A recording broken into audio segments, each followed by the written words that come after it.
This Seadoo GTI behind me uses a different kind of drive shaft seal than is typical on most Seadoos. This one has this, which is a greasable bearing with two oil lip seals like you'd see for most wheel bearings.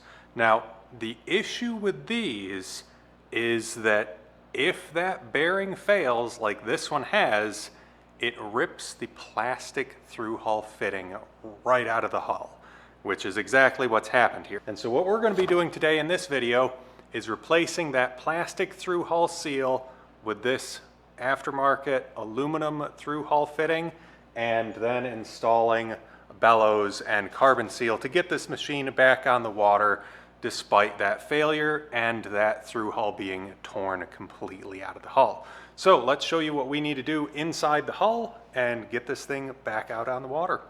So down in our hull, you can see I've already removed a bunch of stuff. The jet pump is off, the drive shaft is out.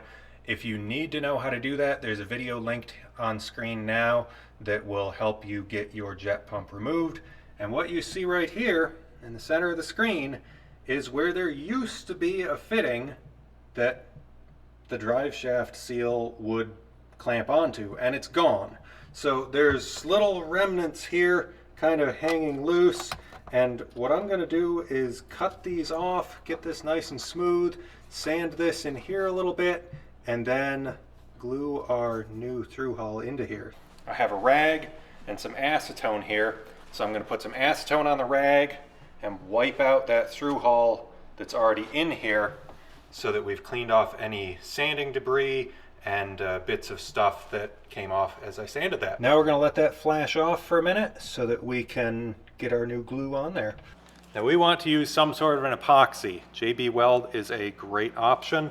We don't want to use anything like the 3M 5200 or other products that you've seen me use in the past for like through hull fittings and things, because this needs to be a very rigid fit. It cannot move around. So something like 5200 or a product like that that stays somewhat flexible is not a good fit for this. So we've got that nice and coated. I'm going to take what's left of this JB Weld that we've got here and smear it around inside of the hull. We'll take our fitting, and this will just slide all the way back in there until it's nice and flush.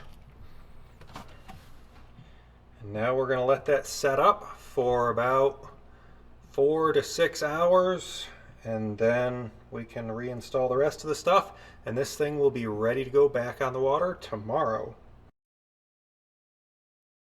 Now we're ready to put our drive shaft back in, but we've got a bumper on this end and the other one fell off in the jet pump, so I'm just gonna put that back in the drive shaft. Now I'm gonna take this, install it in the back part way so that I can slide our floating ring here, our top hat, whatever you want to call this, onto our drive shaft, get this into our coupler, put everything back together, and then we're good to go. We've got our jet pump back on, so now we're ready to use this tool to move our floating ring back on the drive shaft, compress those bellows a little bit so we can install our clip to hold everything in place.